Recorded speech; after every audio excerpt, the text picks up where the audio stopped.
Right room, congratulations. We got two very good speakers to provide you with a very good perspective. If you accidentally came into this room, don't leave. I think I can guarantee you a very good surprise and providing you a good angle in seeing the new way of seeing the capital, I would say. So I think first of all, let me introduce two very good speakers. First of all is Rachel Maxwell. Rachel is the CEO and co-founder of Community Source Capital from the United States. So they run a very interesting model of community-based finance. I'm not going to read through this, you read it yourself. But I think through the conversations, I see great passion from her. So I think you can feel it later on. So it's been 5 years already since she incepted that idea.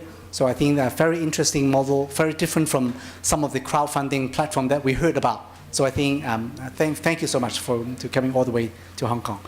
Next one would be Ka Chan. He's the co-founder of Dreamna. So is it right pronunciation? Dreamna. Okay. So they are the very first crowdfunding platform in Hong Kong. So they backed some of the good projects in Hong Kong in a very interesting way as well. So I think Ka will explain more later on. So I think how do we structure the sections? They will each provide you with presentations on around 15 to 20 minutes. So you can see that we have a long time of discussion. So prepare some good questions. We have long enough time for interactive interactions in between. So crowdfunding, I have to say, you heard a lot about this hot topic. Maybe many of you heard about it but don't know what exactly it is. So I'm thinking that maybe speakers could also provide more basics about what people talked about this. So some of the 101 on the crowdfunding thing. But I think how do they approach is another thing we can learn more from that. But I think using crowdfunding to cross over social entrepreneurship or social innovations, we don't see much of these discussions in Hong Kong. So I think this is a very good opportunity for us to see that in these 2 days, a lot of things about doing good. How do we do it? Where are the funding coming from? So how does this tool can be a thing to facilitate us? Or how can we see that tool as an impact creation platform? So I think that would be also a perspective that we'll be going deep for that as well. So before that, may I invite two of them also come on stage to receive a souvenir from the organizers? Yeah, thank you, Corey. Thank you. Please come on. Okay.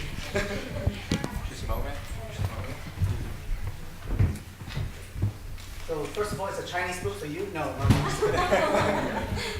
Thank you. Yes.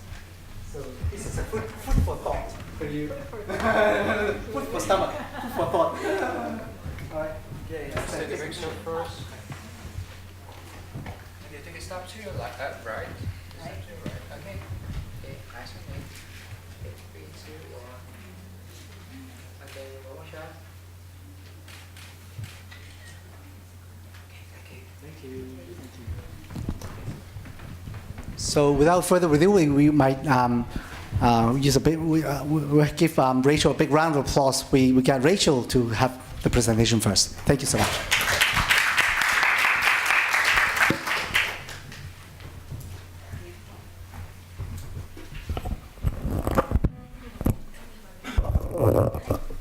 That sound about right? Oh, sorry. That's okay. And then just advance this way. Contact mission. Oh, Oops. I'm sorry. it's okay.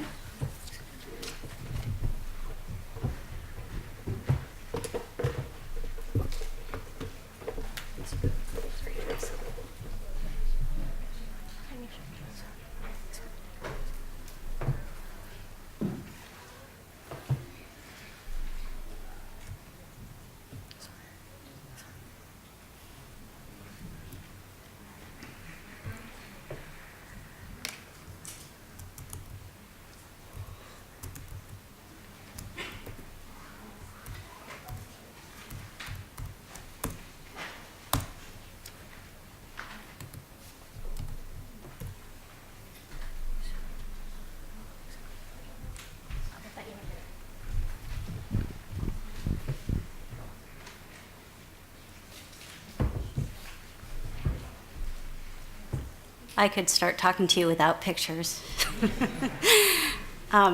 Actually, I hadn't thought to do it, but I'm going to start by telling you a little bit about different types of crowdfunding.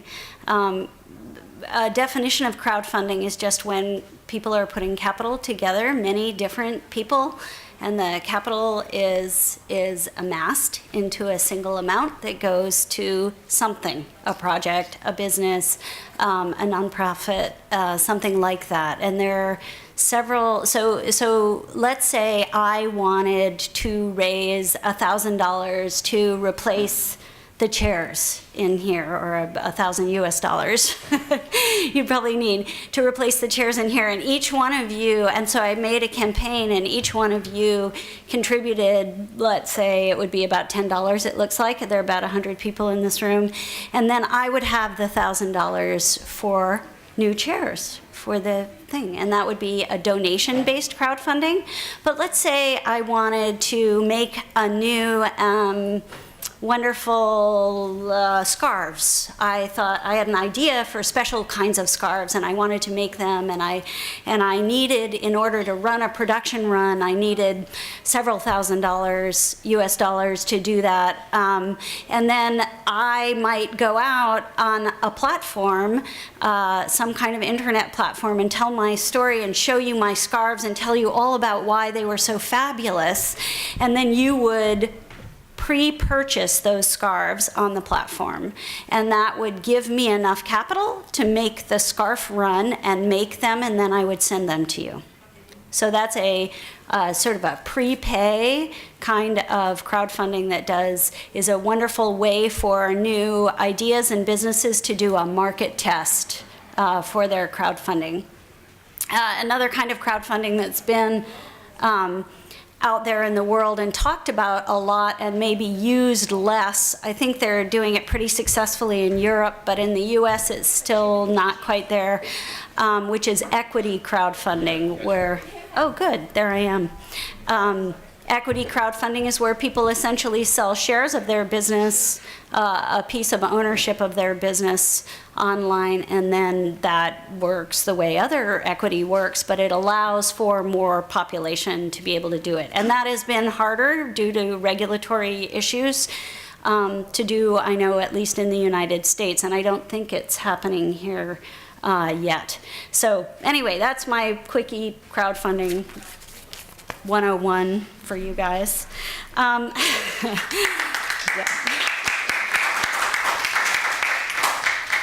So community-sourced capital is a kind of crowdfunding that I didn't talk about.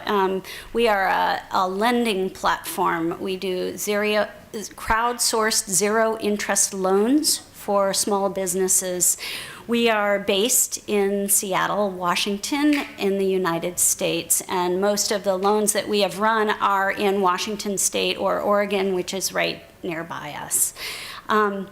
I'm pretty excited to be here in this room and tremendously honored to have been invited to talk to you about crowdfunding. I hope you'll think of lots of questions to ask me while you're listening to all of this.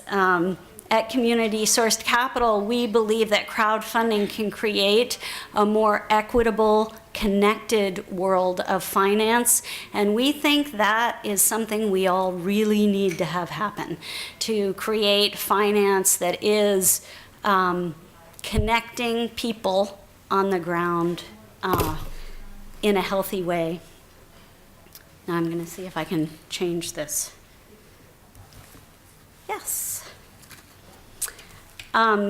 It's pretty exciting to meet Francis and Ka has created a platform here in Hong Kong that I'm going to be really interested to hear more about.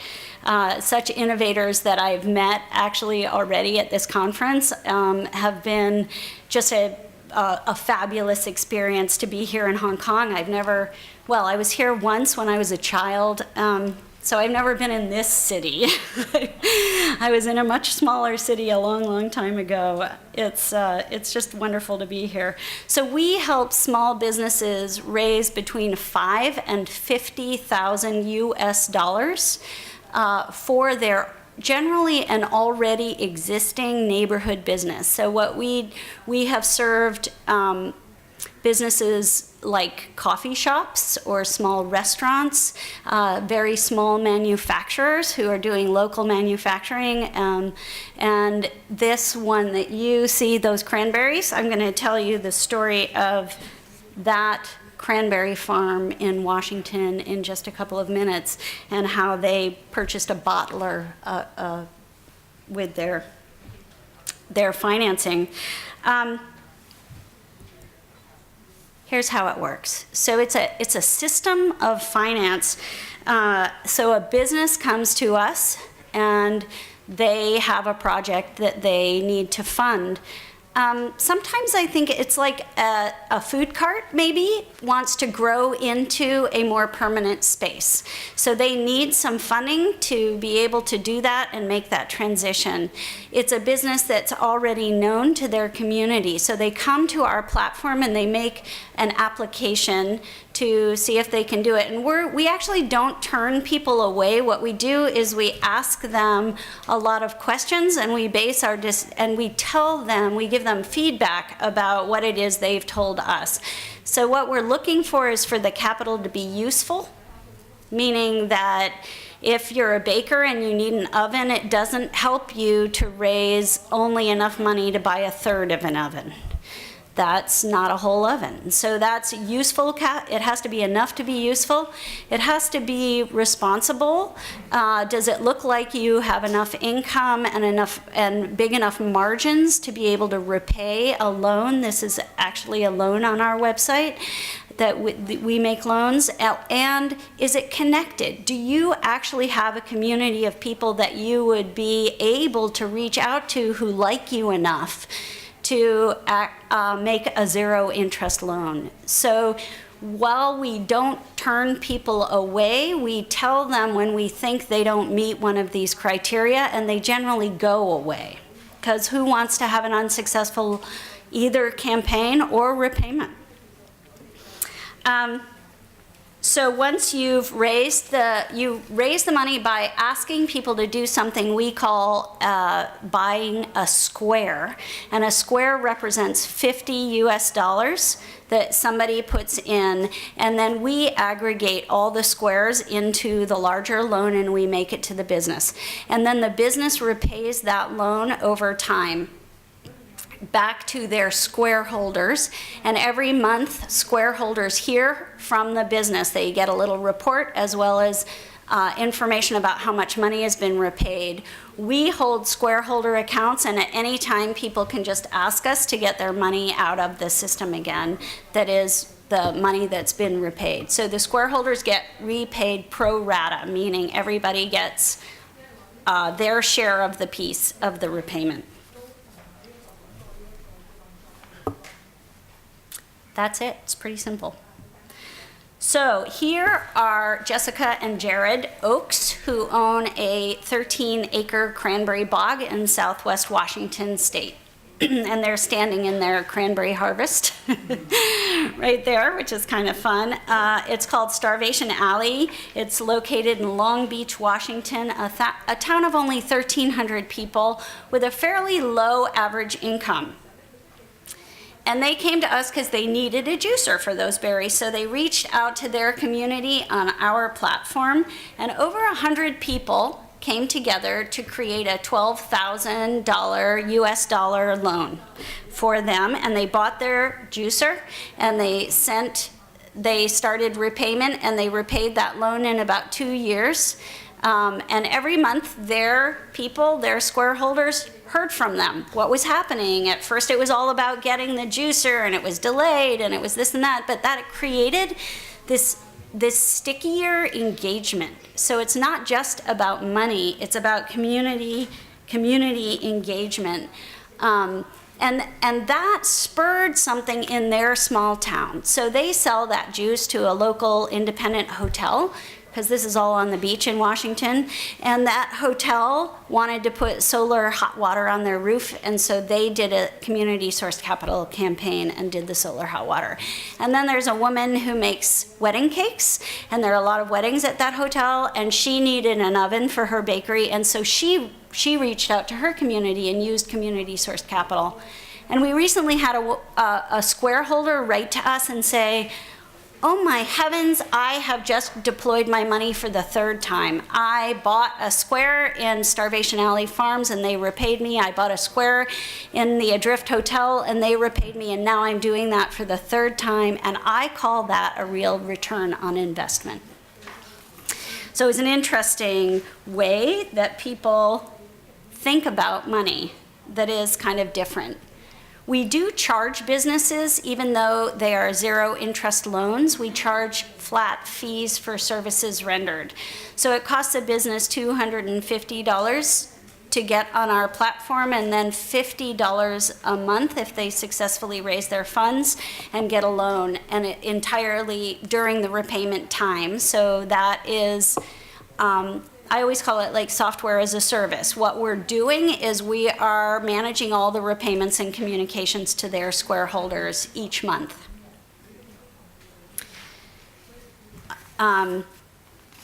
So square holders like what they do. It's an interesting thing what community source capital does, because it puts people in a different position with their money.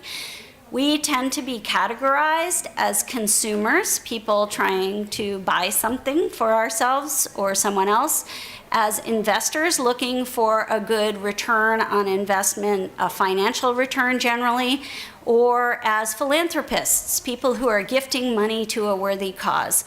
But community-sourced capital, people share money on our platform.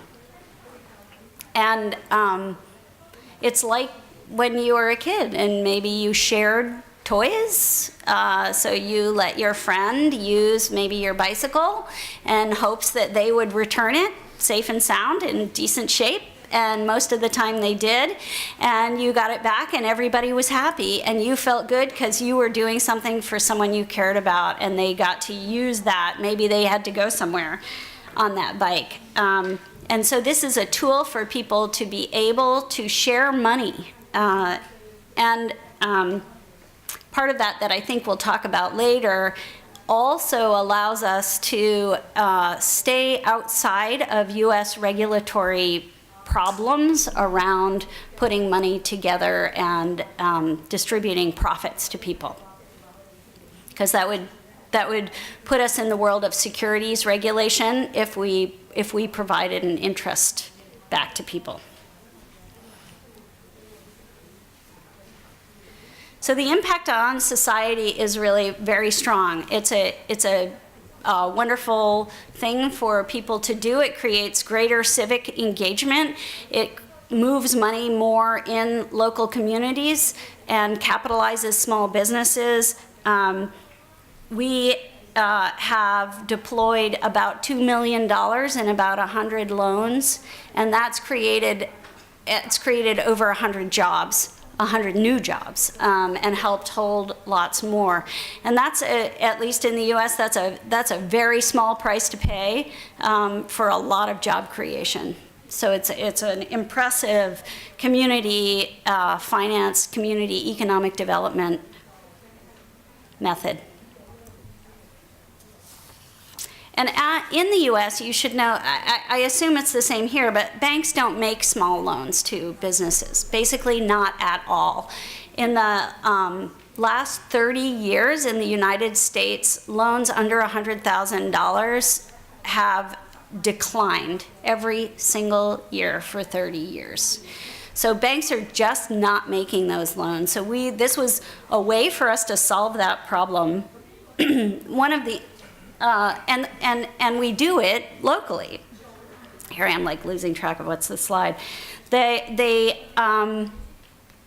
This is a picture of all of the square holders where they live for one of the businesses that raised capital near us. And actually, I live on one of those dots. I'm one of those dots. It's a wonderful business. You should come to Seattle and go to the food shed Mossback, which is a place that has wonderful local foods that they serve. So part of what happens with community source capital is people who are interested in local community come to our platform to raise funds because they serve their communities in a beautiful way and they know their communities are going to serve them. And that means they're likely to be businesses that are thinking about triple bottom line, caring about local food and agriculture. That cranberry farm was the first Washington State organic certified cranberry farm in our area. So there are people who care, who are providing funding for people who care. It's a beautiful, beautiful cycle. And one of the sort of surprises for us is that community source capital does turn into a kind of line of credit. That hotel is about to run their 4th loan campaign with us because people who are square holders and they get repaid, they will just redeploy their funds again to the same business in order to make more good things happen. And that builds more capital in the world. You can see that redeploying $100 over 5 years steadily will create $450 in community value investment. It's pretty exciting to be able to do that as a square holder. So community source capital has deployed $2 million to about 100 businesses involving over 6,000 citizen lenders. It's a way to engage people and citizens and create a method where capital flows toward real value, toward the things that every citizen cares about. And those businesses are generally anchored in service to their communities because they are so connected to their community. So what we're interested in is creating a financial world where everyone is connected and everyone can participate. Oops, wrong way, sorry. So I just want to close and say that I'm here in your wonderful, wonderful city, a long, long way from my own home, because I actually believe that you and I are connected. That the universal truths and the core human values that we share must be reflected in our financial system. And we must seek ever more ways to connect each other with finance, and crowdfunding is one of the very best ways to do that. Thank you.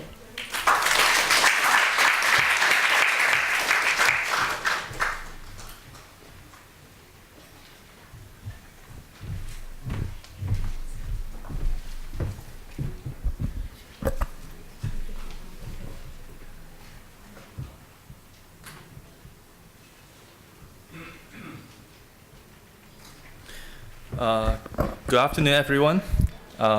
First, thank you, Rachel, for coming all the way from the States to this wonderful city. It's good to have you. So when we founded the platform, actually we tried to copy the model in the States. So we know the development of crowdfunding in the States has been ahead of Hong Kong. So it's good to have you here to share more with us. So Rachel has shared with us the crowdfunding 101 for different forms of crowdfunding. I'm not going to go through again, but just put it in a simple way, for the model that Dreamna is working on is basically if you have an idea, it does not need to be an established business. You just put the idea and the plan online, and then if people like it, they support it with money or support it with effort. And then you just reward them with a product or a service or engagement, and that's it. That's crowdfunding. I'm going to talk about more about the Dreamna platform. So people may first question how to pronounce your name. Why Dreamna? So I think for people in this room, if you are local, like if you speak Cantonese, you may be able to understand easier. So it's like when we say "行啦,走啦," so it's Dreamna. So we used to call ourselves in another name called Duba. why Dubai is like we want to talk. We're talking about dreams, an idea, but too many people around us keep talking about dreams. They just talk. So we want to ask them to stop talking and do bar. But because of some commercial reason, we have to change it. And then Dreamna has the same reason, same logic behind. So be brave to dream, Dreamna. So if you are Rachel, if you spend more days in Hong Kong, you see people around you keep saying like, 行啦, 走啦, and then 食啦, yeah. It means like let's do it, yeah. So let's dream. So that's we call Dreamna. And Dreamna was founded 5 years ago after a discussion during a happy hour with my 2 university friends. So always the great ideas came with alcohol. So we were drinking beer. And then we were sharing each other with all the ideas, business ideas we wanted to do. And then, but after throwing a few ideas, we were thinking, oh, does it work? What do people think about it? And then we don't know. Yeah, and then at that time we knew about Kickstarter. I believe many people who came into the right room about crowdfunding would know Kickstarter. So at that time it was developing in the States. So we were thinking, oh, how come Hong Kong at that time did not have this kind of platform? It would be great if we could test our ideas there. And then at the end, if there's no such a platform, why don't we just start a platform? Even we don't use it, we don't turn it into a successful business, we can help others. So that's how we started Dreamna at that time. And I would say, I will start, after introduction of Dreamna, I will start the presentation with a statement, like money is not everything. It may be contradictory to crowdfunding. When we talk about crowdfunding, it's always about money. So I'm not saying money is nothing. It's like money is not everything. To be more precise, I would say money is not the only benefit from crowdfunding projects. You could get more than just money. More importantly is visibility and also the channel, low-cost channel for you to test your ideas. Like crowdfunding is not a platform for you to raise your venture capital, for you to raise your angel funds. It's far before that. You could put up your ideas on a platform at a low cost, and then you can test whether it works or not. I would say after a few years working in this industry, I would say raising money is not that difficult in Hong Kong if you're a solid business model. More important is you need to get support from others. Like if you use Facebook, like you want to get likes. How to get likes? Like you have been thinking about different ways to get more likes on your photos, on your videos. Like crowdfunding is a channel for you to get likes or get visibility to your projects, to your ideas. So testing your ideas is important.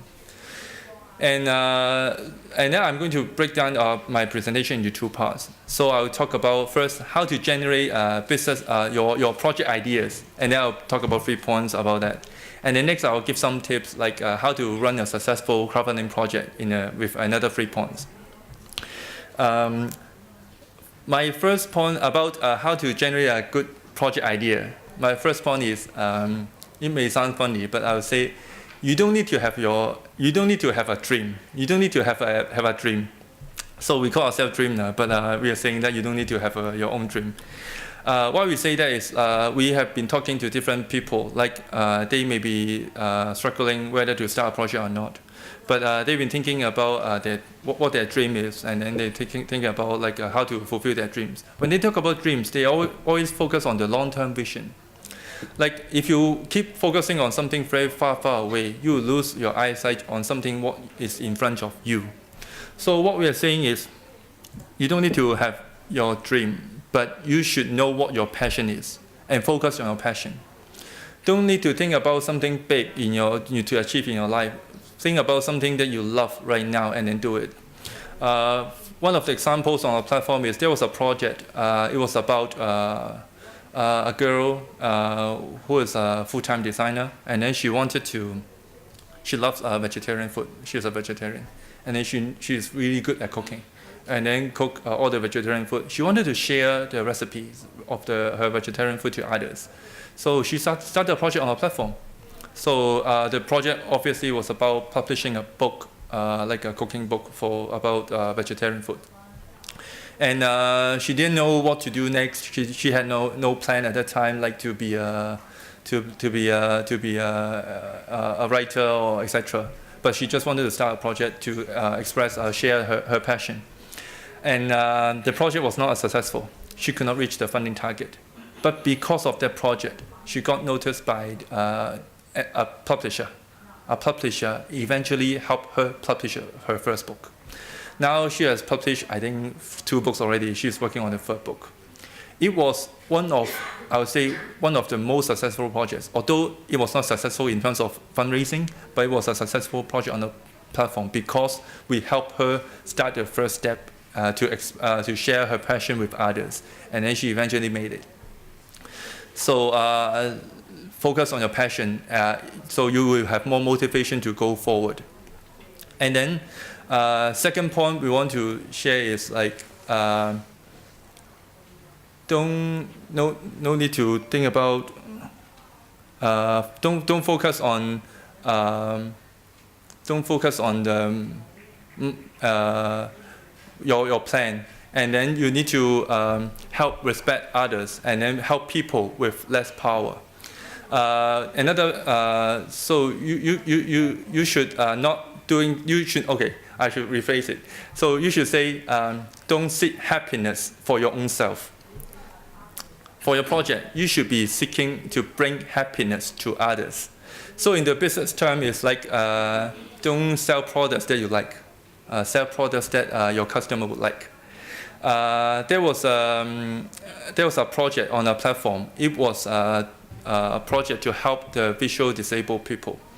And then it was started by a PolyU University student, a little girl. And then she designed a wallet to help others, or help the visual disabled people to distinguish the face value of the money note in the wallet because they could not see clearly. So she designed the project with the wallet that if you put the money in the wallet, then you will see, you can distinguish by the different size of the money. And then that project successfully raised over 340,000 Hong Kong dollars with a lot of media exposure. At that time, I talked to her and then, the project was so successful. Do you want to bring the project to be like business? At that time, she just said, no, I just wanted to help people. She just wanted to bring happiness to others. So she just started the project. So she has successfully raised funds, and then she delivered all the rewards to the supporters, and also helped the visual disabled people with the wallets. That's important. Think about what people would like instead of thinking about what you want to sell. Third point is what kind of idea you should think about is don't be afraid to make a small difference to the society, no matter you think how small it is. There was another project. So it was a hiking project in Nepal. So there are a group of guys. They just like hiking, and then they go hiking in Hong Kong. They are so wonderful that they go even hiking in the other part of the world. So they went hiking to all the marathon competitions, and then they went hiking. They decided to go hiking to Nepal. They have been there for a few times, and then during the hike in the trail, they met with some local people, some of the small kids, and then they knew that they were studying in a school. And then in the school, it was very poor, not many equipments and not many resources for them to start to operate normally. And then they were thinking, hey, actually we are going hiking anyway. Why don't we do something to twist to make it a crowdfunding project, so to help the school, help the people. So they just work with the school. And then they decided some handmade accessories by the students in the local school. They also decided some postcards written by the students in the school. And then they started a project to raise funds for the school. So it's like all your colleagues around you suddenly go for the 10 km run, go for a marathon, and ask you to donate money. So they did the same. It was just a small change to their original plan. And then they successfully raised 20,000 Hong Kong dollars. And then that was sufficient for the school to run 2 years in their operation course. It could be a small change to their original plan, but it changed the school and all the students there, and significantly. So don't think about, don't be afraid to make small difference. Don't underestimate yourself. Actually, you can make big changes. So starting from this direction, you can design your own project. And then how do you start? Then people will question, if I have an idea, how do you start a good crowdfunding project? Then I'm going to share with you some tips that I always get questions on. First is to make a convincing plan. So crowdfunding project, don't think this is, after talking all the goodwills, all the charity elements, don't think that this is just a small project. Still view it as a business. People in Hong Kong, people are very realistic, I would say, like tend to be more realistic. So they need to think why why this project is convincing enough for me to give out money. So you need to make a good plan. A good plan will include a good background information, a good how you would spend the money, and then a good summary like who you are, what your experience is, why you think that you can execute the plan as is, and then in Hong Kong people don't like reading words. So if you go on Facebook, you like photos, and then you like videos. So try to make you don't need to make a great videos. You just need to make some convincing photos, some convincing videos to show that you have the experience. And then you can make one-page summary in terms of graphics to summarize what you do. Because Hong Kong people are very busy, they don't have time to read all your paragraphs. So make a convincing plan that is convenient to people, then it will be important. After having a convincing plan, second is you should know how to promote your project. Like I always emphasize to the project starters, there's a ripple effect. Even taking the statistics from the crowdfunding platform outside Hong Kong or in the United States, like over 80% of the projects, they're successful because the project starters are willing to promote by themselves. So most of the projects, I would say, are funded by people who are familiar with the project starters. So don't be afraid to promote to your people around you. Like if you have the first circle around you, support your project. If they support your project, they may promote to the second layer and then third layer. That we call the ripple effect.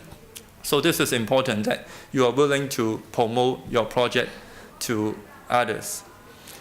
And then third tips would be make some interesting rewards. Like for some of the project, for example, the wallet for the visual disabled people, the end product is only a wallet. But if your reward is only a wallet, it may not be interesting enough.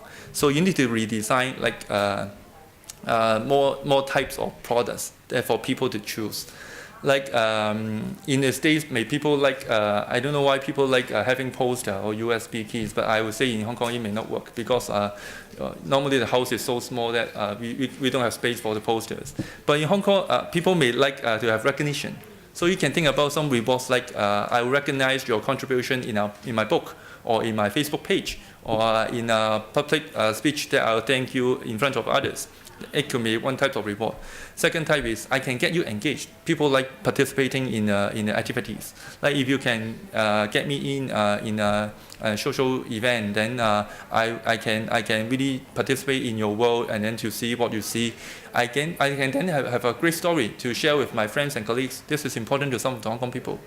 But some may also like real products. So some may choose a wallet. So you can have different bundles of products in the rewards. So maybe $50 for such a thing and then $100 for another thing. So you need to set different interesting rewards in order to make the project successful.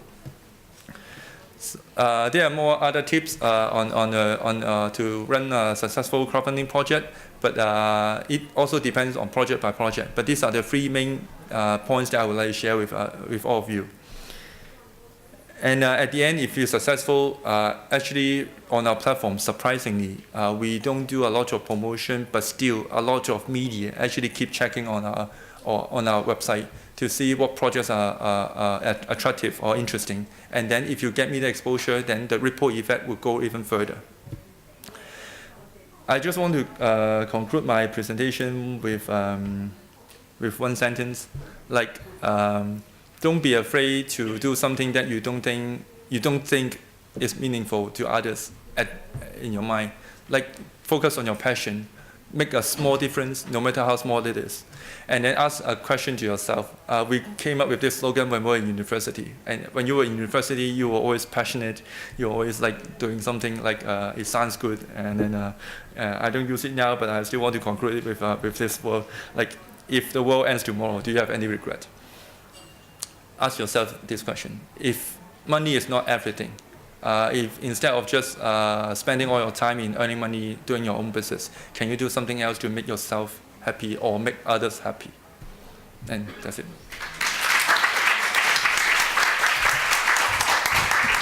So may I now invite both speakers on the stage as well?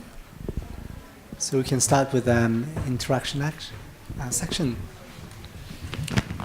So originally we have 3 speakers. As I'm not sure whether the organizer updated you that Marianne cannot make it this time. So I think we can have more in-depth discussions with the 2 speakers on the stage. So I think we will follow some. It's a big topic after all. So I think I might want to follow a skeleton. First of all, it might be more on the macro environment. How is this kind of capital reassemble method fit into the market? Where's the gap?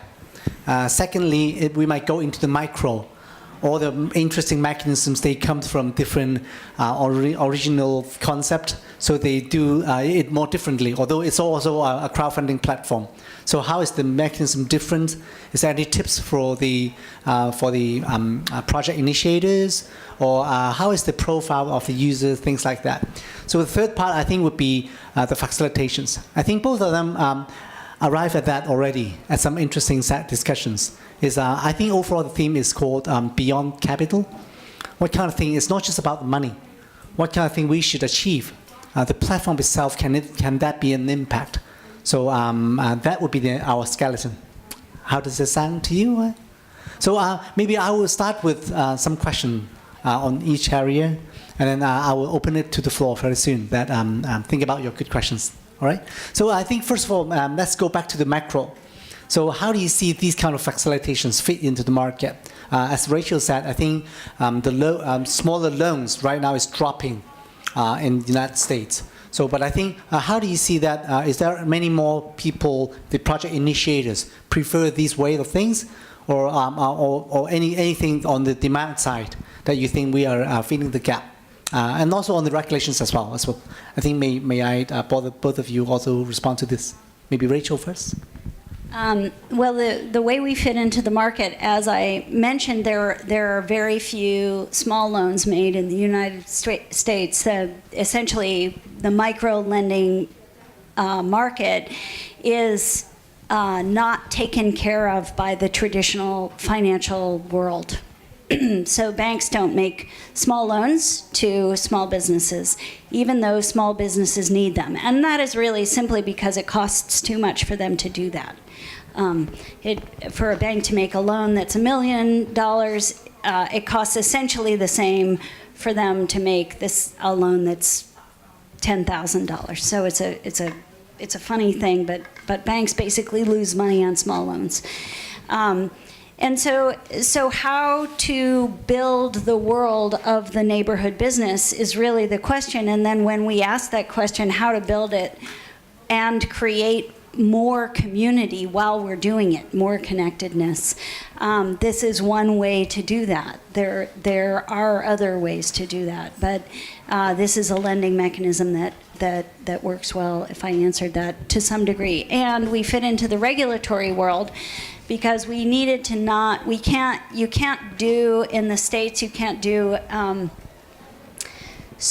you can't sell securities to the public. Securities are things where people make money off of other businesses, and loans with interest would be a security, would be considered a security. So if you lent somebody $1,000 and you got $1,100 back, that would be considered a security, and we can't do that with the public in the U.S. without jumping through a lot of very expensive hoops.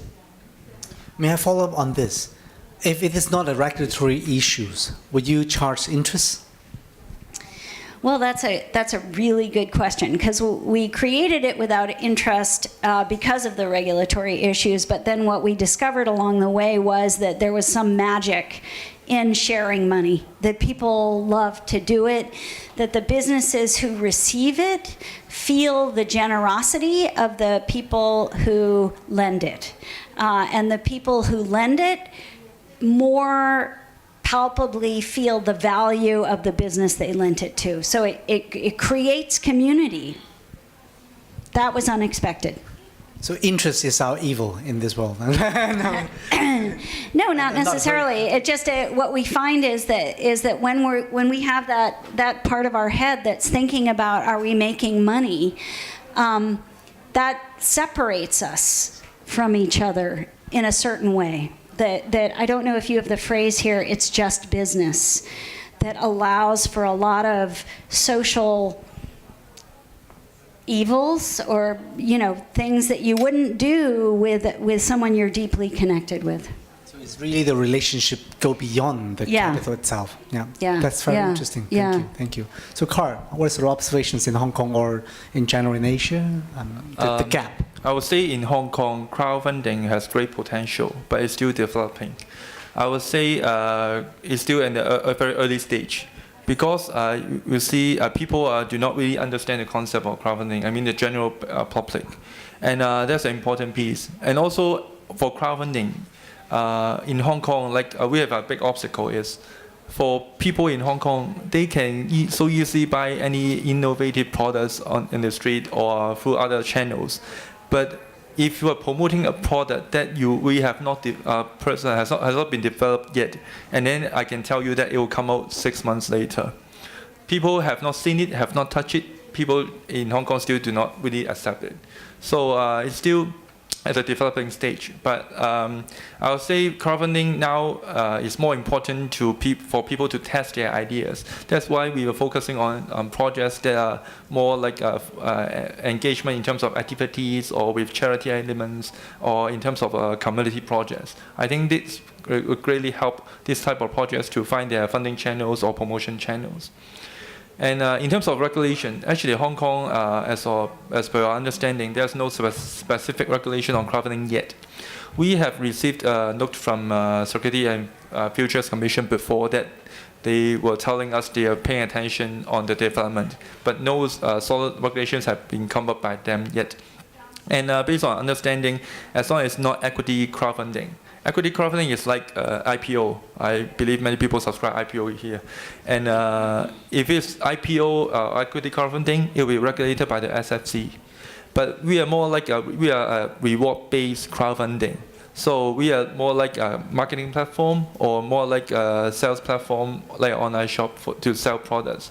So these are still not regulated as a crowdfunding platform.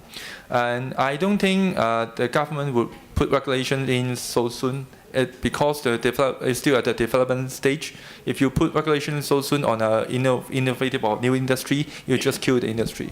So I would say the government is still observing the development. So overall, regarding this, both of you, do you see any other countries is putting on more serious regulatory restrictions on this area? Do you see that, the general trend? From my understanding, I think the states would be the development in the states would be ahead of the other countries. I think they are still studying on the regulations, but still not impose any really solid regulations on that. I believe the government still want to promote crowdfunding in the country. So I believe the regulations will not be restricting what they do, but they should be facilitating what they do.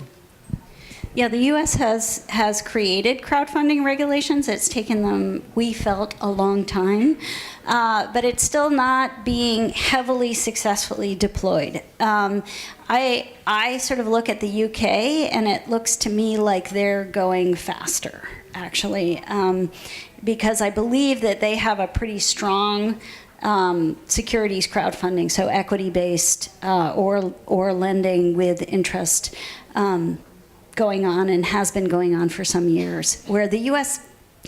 just has a little of that. Thank you. So I think back to the micro consumer behavioral change. I think on the project initiator side, I think it's very easily understand that they might need to have an idea, they might want to put it on, see whether that will be receptive to the public. But I think not a lot of discussions on the user side. Why people would support? I see one quite unique difference between two platforms. One is interest-free loan.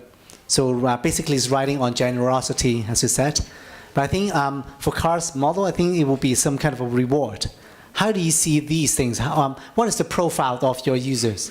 Why they contribute? Maybe Carl, you can talk about that first. Yeah, I would say reward is important for the projects on our platform because people still look at what they can get from the project. Because if you ask people for a like on Facebook, it's easier. If you ask people to take money from the pocket to donate, it's more difficult. But for the rewards, it may not be just a real product. I would say we need to, because for product, we may easily get maybe from somewhere else. But more is like the engagement, like more about the experience. That we also encourage our project starters to think about what experience you can bring to the supporters. Like if you can get some good experience to the supporters, so they can have some good stories for them to share with their colleagues and friends. It may be more interesting to the supporters. I believe this will be the direction for most of the projects on our platform in order to be successful. So we always encourage them to have charity elements or community elements. People in Hong Kong like this kind of ideas in general. So I would say this type of rewards would be more important than the others. Who are your users? Do you know their profile, age, male or female, or what are their professions and things? Oh, interestingly, it's quite diverse. Like it depends on who the project starter is. Like in my presentation, I also said like most of the supporters actually are friends or families of the project starters. How many percent on average? Oh, 90% of them are friends. I would say over 70. 70%. Yeah. Okay. That's quite high, honestly. Yeah. But some successful projects, if you get media exposure, like I think over 50% of projects on our platform ever got media exposure before, like from in different scale. If you get media exposure, then you can step out of your own territories. Then you may get more supporters. Like for the wallet, for the visual disabled people project, I believe only 10% were her friends, and 90% were from the public because she got heavily exposed to the media in Hong Kong. Okay. Yeah. I'm sure you got your friends to back the rest of them, right? Yes, of course. Rachel.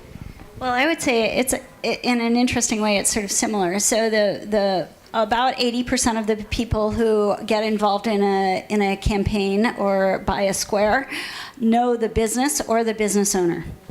So family certainly will get in because those are the people to start out, and they get the ball rolling basically. And then others, a business will reach out to their customers in their community, and the businesses that get involved are businesses that are very community oriented. So they might have like ball teams that they sponsor and belong to chambers of commerce or other activities in the community that they participate in. But then the folks who buy squares, I haven't collected too much demographic information on them, but they tend to be people who shop local. I don't know if that's a thing even in Hong Kong, but it is in Seattle, and they care about their own place. And so they're connected with the business, but they're also people who participate in other community activities. So they're civically engaged people. And they run the complete gambit on age. And even income level, although we find that people with very high incomes don't like to participate as much as people with lower incomes because they can't understand why anyone would not get a financial return on their investment because they're used to that, where other people aren't used to that, like basically aren't used to that. Anyway, does that answer your question? Yeah. Yeah, and I also want to add on, like, when we say, like, most of the supporters are people that you know, it doesn't mean that they are your close friends. Yeah. Like, we have a project, like, for example, on your Facebook, you could have 1,000 friends, but maybe I would say 900. I'm sure over 900 people that you have not been talking to them for over a year. So we have a project, like it was a micro movie film director. She wanted to make a micro movie, and then she raised funds on a platform. And eventually she got a lot of supporters. And then when we disclosed the supporters' contact information, she didn't know them. But eventually she found out that those were her primary school friends and teachers. That she had not been in touch for maybe, I could not disclose her age, but maybe 20 years. And then, but still, it was her Facebook friends because they saw her project on Facebook. And then, so we provided actually a platform for her to promote to her distant friends, connections. And then it also helps. So I think this is also a successful project example that she could promote outside of her close connections. I think in the social entrepreneurship world, we always talked about how to convert the unconvert.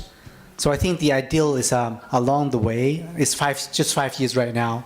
So 10 years later, can we build a bigger community? They're not just friends, fools, and family. They might be a stranger, but they buy in the neighborhood business. So how do you see the trend? Do you see a good trend is going on or along these 5 years? Well, or what kind of projects we can induce more? Yeah, we see a trend that because people get involved in our system, they put $50 in and then that gets repaid. They don't always pull it out. So what they're interested in doing is rolling it into another campaign. And so then we get, as more people participate in the system, they will say to us, okay, when are we going to get another campaign in this location? I want to be able to put my money into something else. I don't want to take my money out of the system. I just want to redeploy it. And so the second time they use their money will be toward a business they don't actually know the owner or even frequent necessarily, but it's in their community. And it will get them to go to that business. So it definitely builds connections over time in a community. I think it's like all types of business. Like one of the most important revenue source is your referral, like word of mouth. So in crowdfunding platforms, in all crowdfunding platforms, there are two types of users. First is the supporters. Second is the project starters. We do see a trend in terms of project starters, like the micro movie makers example I just mentioned. After that project, I got 2 others micro movie makers projects because referred by not referred but actually got to know about that project, and then I got 3 or 4 more hiking projects that I mentioned. So in terms of like project starters, they know if it works, they may come to us, and then we do see a trend in that as well. So that might riding on the themes. So you get multiple projects on one thing. Maybe there were more hiking supporters, maybe in the network for that. All right. Good. So I think in terms of the facilitations, one buzzword from each of you I can tell is community. One is dream. So in terms of beyond the capital, how do you see any more magics or anything that you see or you're looking forward to using the platform to make an impact? Well, the platform has made an impact on how people think about money. We have a tagline that is "Fund the world you want to live in," and that it helps people connect with the idea that their money is there to create real value, to build the world they actually want. I would say that's how it changes the community. Is it gives people a way to fund the world they want to live in. We also have our slogan. So we say, like, change the world one step at a time. That's what we will be focusing on. Like, we don't want to say that you need to put up a big project on our platform. We want to focus on small projects. Like, make your first step. Make use of our platforms to make the first step. We are not a platform for angel fund. We are not a platform for virtual capital. But it's far more than premature stage. So be brave, make a plan, be brave to tell others and promote. It should be a platform for you to make your first step. With that, I think I will make a preliminary conclusions that I think apart from liberalizing capital, I think crowdfunding in this type of platform, we can also liberalizing wishes, liberalizing dreams, liberalizing connections. So I think that's, I think how can we empower more people to imagine our future? With that, I think I would like to open to the floor. Please. I'm Debbie from Fairshare Hong Kong. I have two questions for Rachel and two questions for Carl. The first one is whether for community source capital, do you encounter any kind of complaints or some comment? Because at the end, it's a lending model. Even though you name them as square holders, they will regard it as lend money to a business. So I believe that sometimes business may close or blah blah. So how do you handle that? That's the first question. And the second question is, I'm not familiar with the case in the United States, but I believe that probably the donation model and the reward model of crowdfunding will be much more popular. Is a critical, fundamental for the lending model that make popular in United States as well? Because you mentioned that the lending model is not donations or not reward. The second questions. For Carl, is the first one is, do you have any plans to change to donation model or lending model, because now existing is a reward model? And the second one is, how do you self-finance? I mean, I could heard from Rachel that you have the $250 and then $50 per month. But for Dreamna, seems like even though I have some fee for the partners, but that is not that significant. I mean, you need to survive your teams, and of course there's some technical costs or some gateway for the payment, blah blah. So how do you manage that as well? Yeah. Okay. So the first question was about complaints and the fact that, of course, there are times when people don't get fully repaid. And we've been around long enough now so that we've seen that. And in fact, we provide capital to businesses that are higher risk. We don't underwrite. We call it social underwriting, meaning vetting the business is done, because when they don't repay, it's 100 to 200 people that they know. So when we have had several businesses who have failed and not been able to fully repay. Of course, you usually will get a partial repayment, and we have had zero complaints. So what we find is, and I was terrified the first time it happened. I mean, I thought, anyway. You don't have a mailbox, right? For that, right? You don't have a mailbox for complaining. No, we're pretty open and easy to get in touch with. But and people wrote in and they said, "Oh, I'm so sorry this happened. I hope the business owner is okay," or, "Gosh, I should have shopped there more often. I can't believe I didn't go." I was surprised. It was this sort of weird outpouring of generosity at the other end. Some people write and say, "Am I really not going to get all my money back?" And we write back and we say, "Yeah," in a nice way. But and they're okay. They're so far anyway. And this has now affected hundreds of people. So I think we have a pretty good sample of people having this experience. So it does happen. We are very transparent, though. We protect people to some degree on our end, in that we don't allow people to buy more than 20 squares. So that would be $1,000 US. And when at the point of purchase, when you're buying a square, you see this big bold thing that says, "Do not spend more money than you can afford to lose." So. And no complaints. And no complaints. Yeah, don't complain. No. Yeah, that's the first question. And now I'm forgetting what your second question is, and I'm embarrassed about that. Is it based on the success of the donation model and the reward model? Based on the success. So the lending model is not as strong over there, and I would say that's because people are unfamiliar with this idea of sort of sharing money. And businesses, I mean, what we find is that every time a business goes out to ask their community shows up, pretty much. We have like an over 90% success rate on the funding side. But the businesses themselves, it requires courage, and they have to step out of the traditional way that we all deal with money and value. So they have to be courageous. And I think actually they have to be courageous on all kinds of crowdfunding to reach out and say, hey, I'm worth it to you. But I would say that the lending model has not had a big uptick in the US even. That's real. And people are familiar with crowdfunding though. So if I had a room like this, I don't know, how many of you have participated in a crowdfunding campaign? So I would say in the US, if I asked the audience the same thing, probably about 90% of the people would raise their hands, or certainly in Seattle. So that's a difference. That it's a hurdle we don't have to jump over. That's the hurdle that we're facing here. Yeah.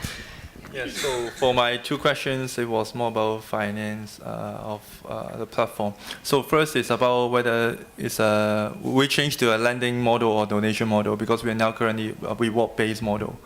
I would say we have studied lending model, honestly, but we still want to go for reward-based model because it's easier. And we don't want to carry the liabilities. Like, honestly, when we don't know how to, when people send an email about bad debt, we don't know how to handle that. So for reward-based, it's clean and clear. So it's kind of a donation also, because we can suggest to our starters, like your reward can be a recognition, can be a thank you email. Like it's kind of like a donation. So we think it's a fair trade. So as long as you can honor your promise to deliver the rewards, then it's fine to us. So it's, in terms of risk, it's more controllable to our platform. And we also think this is the way for us to go, because in Hong Kong it's still at early stage for crowdfunding.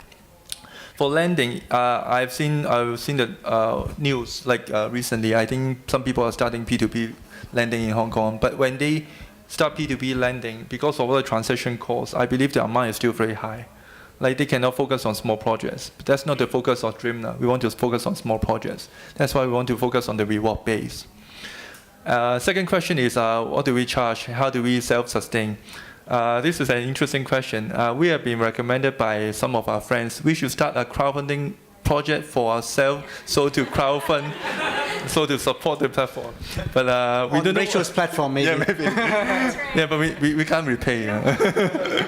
Yeah, but we don't know how to reward the supporters, so that's why we didn't start.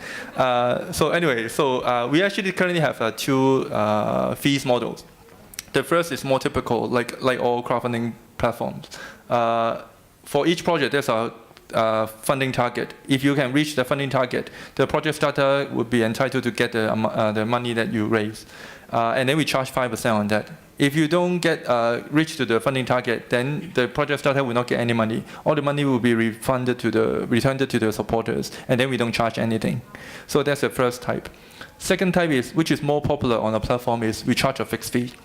No matter how much you raise, no matter you reach your funding target or not, you still get the money. But we still get a fixed amount of 1,000 Hong Kong dollars. So if you raise, for example, the wallet project that I mentioned, like she raised 340,000 Hong Kong dollars, we still only charge 1,000. So that's how we sustain. Our platform is not for profit making for sure for the founders. We are there to help people. This platform helps us to enlarge our connections, actually, or like making more friends with others. And so we are not profit making, but still can sustain. And more importantly, when you do business in Hong Kong, I would recommend, if you don't need an office, don't rent an office, because it's too expensive in Hong Kong. You know, I don't even have experience. We use in a hotel. co-working space. Yeah, still they charge, right? Yeah. Yep. One follow-up question. If, as I said previously, if the environment is better, the regulatory is not that strict, they will open up, will you consider to shift from the reward base to really having some loans or other capital? Yes, definitely. We'll consider, I would say, because I think we still don't know what will happen. It's still developing. And then we really want to develop the platform in a way that it will be welcomed by people in Hong Kong. And I would say when we run the platform in Hong Kong, the opportunity do not just come from the people in Hong Kong, but also from the other part, maybe it's say in Asia, because Hong Kong is a brand of like more established like legal system or like financial model. So if we can help project starters in other countries to raise funds in Hong Kong in a way, either in a lending model or in a reward-based model, we will definitely explore. Great. Questions, please. A microphone, please, over here.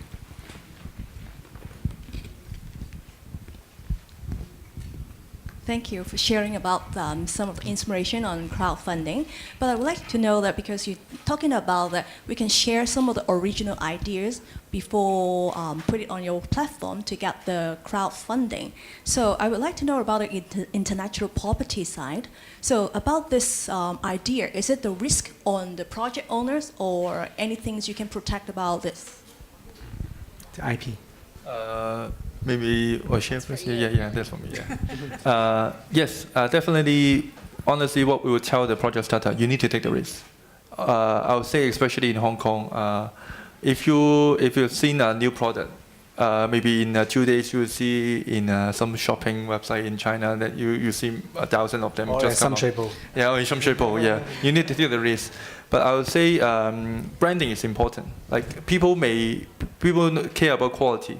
Like if you have a certain type of experience, when people want to copy, they may not have the same experience. They cannot copy the whole model. So I would say put more content in your project to convince others that you are the best person to execute your project. So you need to take the risk. People would steal your ideas. So you need to consider what to share. You may share just the outlook of your product, outlook of your project, but not the details. If it's about events, it's even easier. You just share the ideas. Then how to execute it may be more difficult. So I would honestly tell the project starters, consider all the risks.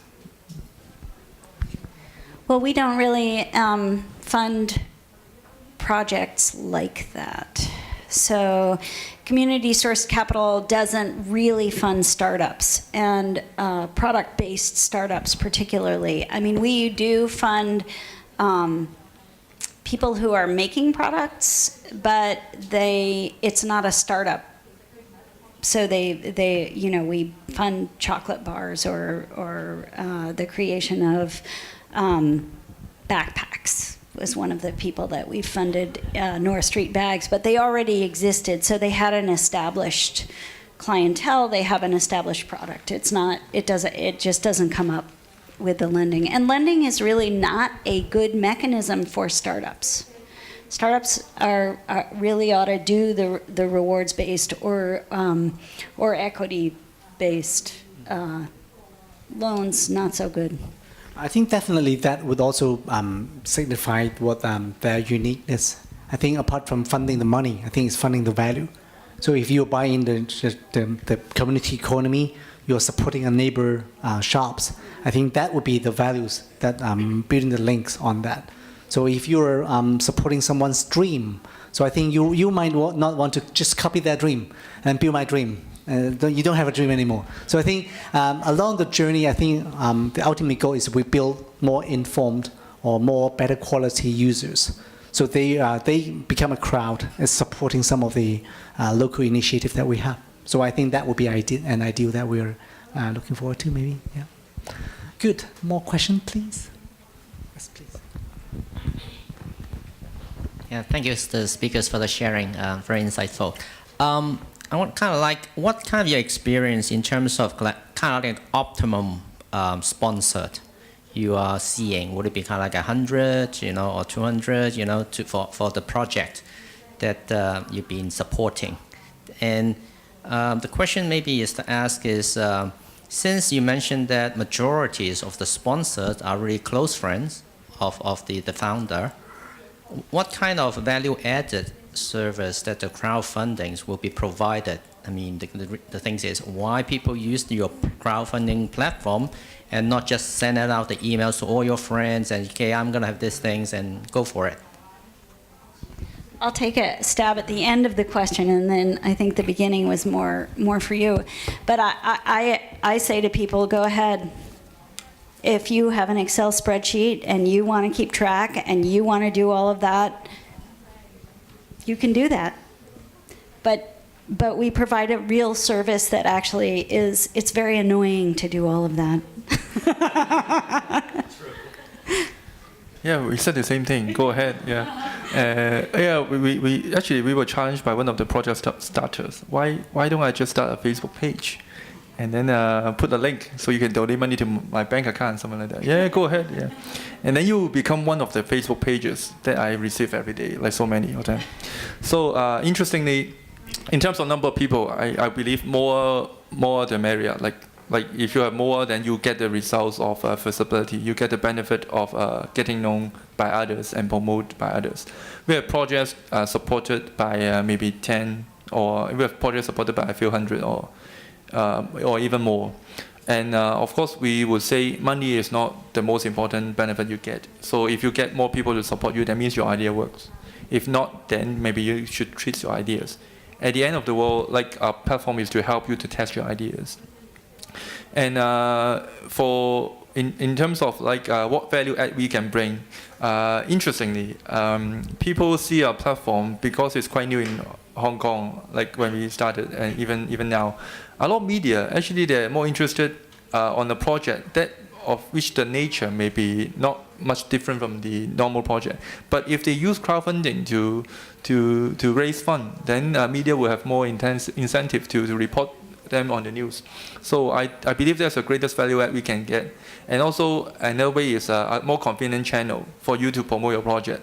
Like the micro movie maker project I mentioned, they were not. She was not promote. Eventually, she was not supported by her close friends, but she got supported by her very distant friends. That's also a way that we can add value to the project. And I think it's also a way forward. If the KPIs in measuring how big is the community that they're building, there is a group of people really want to support some project, even if it's a stranger, it's not a family member. I think that would be a bigger value add. But one more follow-up questions from that gentleman is on the optimal amount. Have you addressed on that yet? No. Yeah. Is there any optimal amount in your platform that how much money? Is well, a range? On our platform, we there's an average amount. So people raise a little over $20,000, usually U.S. dollars, and they people lend about 100 on average dollars. So, and what's the when people have raised smaller amounts of money and had fewer people involved in their loan, that has not been good. So I would say that you need at least 30 people, probably more like 50 as a minimum, to make it really valuable to you, aside from everything else. Because those people are sticky. They're the people who are going to be saying, you want to go to this place, or you want this stuff, or you want what's happening. So you want that crowd to be as big as possible. For our platform, we noticed that the most optimal reward amount is around 250. Like people in Hong Kong just don't like taking a $500 note, but 250. Yeah. So it depends on project from project to project. If you are confident that you can get 100, then you can calculate from there 100 times 250. So it depends on the project, but the reward that you set, we recommend in that price range should be your most attractive reward to target the general public. One more question? Please, microphone here, please, on the front row. Well, many crowdfunding platform highlights very much on the video because it's a sales pitch. So how do you help the project initiator on this video making, the storyboard making, or whatever? And also, you talk about the press is very important as well in order to, possibly you can make a bigger success rate. So for so many projects on hand, so how do you kind of invite the press to interview them, or just put it up on the platform and just let the press to come and interview, or how do you assist the project owner on this? Marketing, packaging, will you help that? So I'll go first. So yeah, we get a lot of incoming projects. When they come in, we don't turn them away because of their ideas, because we believe like creativity has no boundaries. But we will question them on their plans, execution plan. I think I would say that is the biggest benefit we can bring to them, because from our experience, we know what the supporters like in order to support a project. So when they come up with a plan, normally they will send us the materials in the first draft. We don't want to change a lot on their plans, because we don't want all the projects on our platform to be standardized by our people. So we normally will let them free flow on their ideas. But we will put a lot of questions to them so they can think about, to consider more like what the supporters would think about. Why you? What experience do you have? Like what background do you have? Who are your team members? And then how will you use your money? So we will put up this type of questions. And then we will suggest them to make photos and videos. But honestly, I would say video is not that important in Hong Kong. It is good to have, but when you flip over Facebook, like you flip, you see photos. You don't want to open the song and then listen to 30 seconds or one minute video. And especially when the video is not that attractive. It costs a lot of money to make a great video. Is it a good use of your resources? I don't think it's so essential. So we suggest on a lot of graphics, like our photos, to add credibility to your project. And in that stage, it depends on the project. It may take 1 week or a month or 2 months for them to modify their project before we release out. As people said, if we release too early, people will know the intellectual property of the project, but they may not be convinced by the execution plan. So we will do a few rounds of discussion with them in order for them to modify their projects. And in terms of marketing, we cannot promise the project starters will get them media exposure, because media really have their trends, have their focus in different seasons. It's seasonal. Like when they have topics that they like, they will come to us. When they have topics they don't like, even we promote to them, but they are not interested. But what we do is after so many years, like 5 years, we have connections with different medias. So we will tell, when we see interesting project, we will tell them in advance and present in a good way. If they see any interesting elements, they would maybe we help them connect with the media, so to have the media exposure. And at the end of the world, we would not guarantee the results of the crowdfunding project, because what we are helping you is to start your shop. You still own the shop. If you own the shop in Causeway Bay, you still need to think about how to bring people to there. We were questioned by some of the project starters. If I start a project on your website, does it mean that I will get money at the end? They just want to put the project with us and then get money at the end. But eventually they own the project. That's what we are afraid of. If they don't have the commitment, we don't know if they can honor their promise to their supporters. So we will help in a way that we could help in the best way. Yeah. We also have found that videos are not required, and I tend to think that, so we started out with only videos, and we helped people make the videos when we were brand spanking new, and then we figured out that actually photos worked. And I'm guessing that's because each of us is talking about projects where they are funded by people directly connected, mostly, with the project producer, and therefore it doesn't have to have a fancy video. But if you're going to have a campaign that's going to go out there and you're on in a way you're relying on people who don't know you, then often that requires a really nice video creation and pitch. So I think that's really what we do about press, and we also find that it is the combination of the organization, business, whatever project, and the crowdfunding element that creates a story that the press likes. And we give businesses, we tell them when they ought to send out press releases, and we give them templates for doing that. But we don't make those connections for them. If they want them or they're in our community, We have some media connections, so we'll tell them about those and help them out. But we don't directly do that. But we do find that we have gotten a lot of media attention, and the projects that have been on the platform often do, because it's an unusual thing. This lending platform is unusual even in the States. So I think that pretty much answers your question, and we have very similar experiences, I think. Great. Any more? If not, I got one more.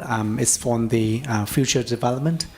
Before the sections we briefly talked about, is there any possibilities for the platform-initiated directions? For example, if we set it in the community, the local farming, actually, we might have more. We might need more local farmers to come on board and things. So can we just go out to find more business people, small business, and say, hey, why don't you come to expand, to raise funds? So we can help you to back on that. So for you as well, I think, would there be anything that we can convince the smaller business to come on board? You become a platform to enable more things happening. Would there be anything that we see a demand and create something with our platform? Actually, Francis shared this idea with us before the talk. I honestly think this is very interesting because one of the major duties of a crowdfunding platform is to connect people. I think that's a very interesting and realistic way to connect people, starting from the problems, starting from the needs, and then to bring organizer, executor, so to get supporters. We have been facing the challenge of having not enough starters and organizers because they don't know what to do. If we can facilitate that, I think definitely there's a demand. Honestly, we can even create a bigger impact to the society because we can focus on the actual real needs and the existing problems. So I do see the potential in there. Yeah. I think it has tremendous power. The idea of liberalizing finance and putting decision-making around finance in the hands of people. And that, I believe, will grow with more cross-sector collaboration. I've heard a lot about that actually here and I believe social enterprise will also grow with cross-sector collaboration. So we are working with the Washington State Department of Commerce and with the City of Seattle, and we're talking to other places about the possibility of having grants come in alongside the loan, so building community, building more capital by saying the people get to make the decision, by matching the money that people come to the table with. And I think that might be an interesting thing for this kind of rewards-based platform also, when a startup is doing something. Like, what if there was an investor that would come in if the startup could get lots and lots of people who would buy the product, and would that prove it? Like, it's a cross-sector kind of collaborative thing which would build more connection amongst people and build more capital for social enterprises. A bit of sharing from our platform. We are in social innovation incubator since 2007. So I think by that time, really, social enterprise is nothing in the market. So not a lot of social entrepreneurs. We cannot just sit on the armchair comfortably waiting for a business plan. Definitely not. So I think what we do is we try to gather a group of professionals from different sectors with different interests, regroup them. Some of them might be focusing on youth. Some of them might be focusing on the disabilities in the society. So I think they discussed and talked about new projects. Actually, that led to one of our very first projects. It's called Diamond Cap. Maybe you heard about. It's coming out from that idea-generating activities.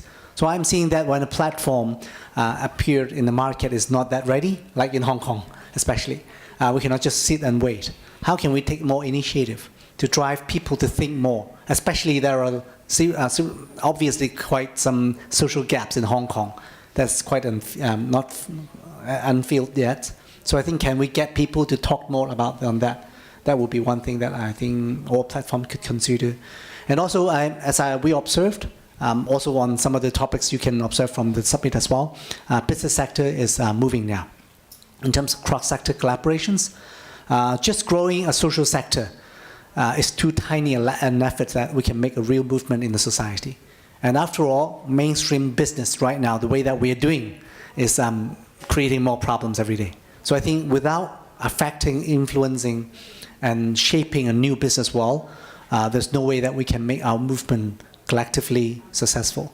So right now, a lot of corporate are thinking about shared value, business 2.0, B Corp, a lot of responses on that. So can we take on a further step? Go back to them. For example, small and medium-sized company, using their core business, can you spin off a social business arm? And then we can help you to back on the funding. We think it together. We see ourselves to be a servant of the social issues.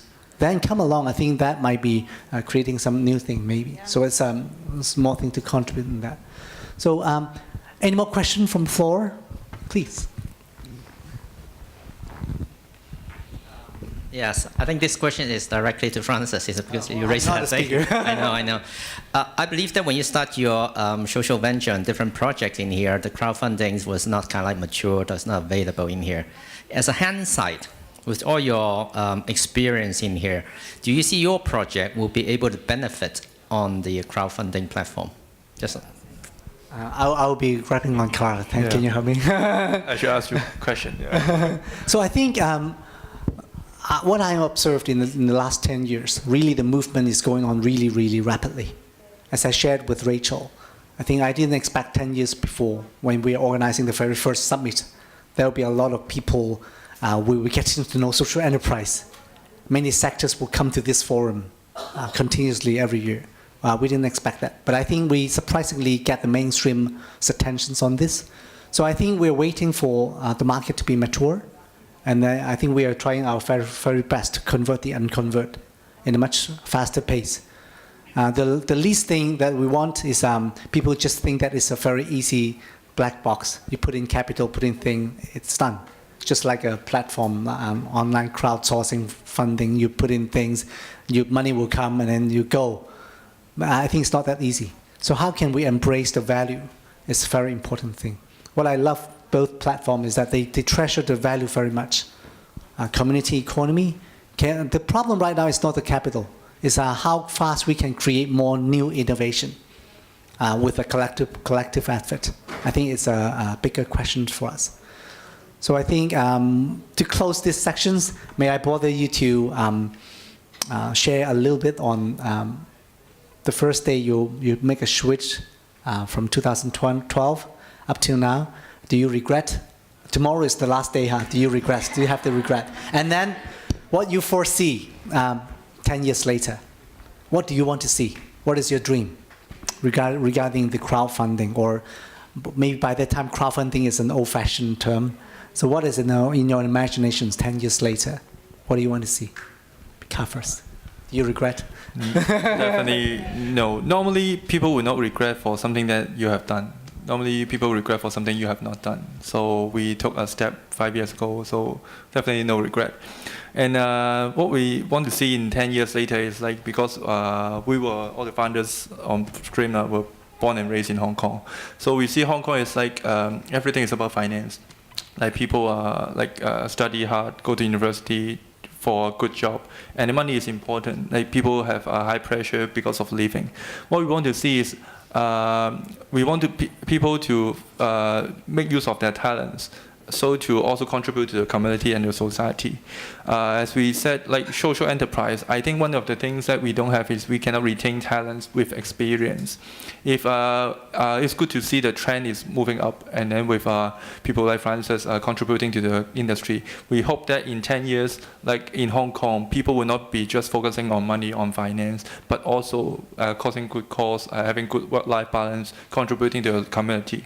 As long as we have talents, I don't think capital is an issue in Hong Kong. So I was hope to see that in 10 years, Hong Kong, the whole atmosphere and political environment, everything will change in a good way. Yeah. Great. Rachel, regret and wish. Well, I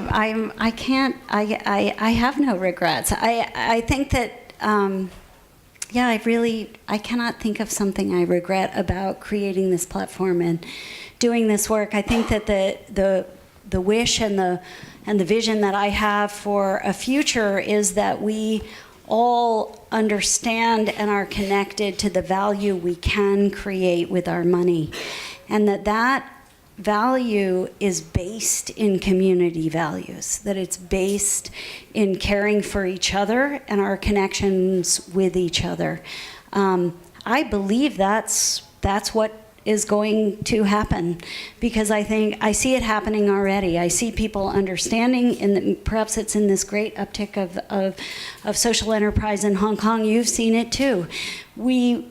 All businesses are social enterprises,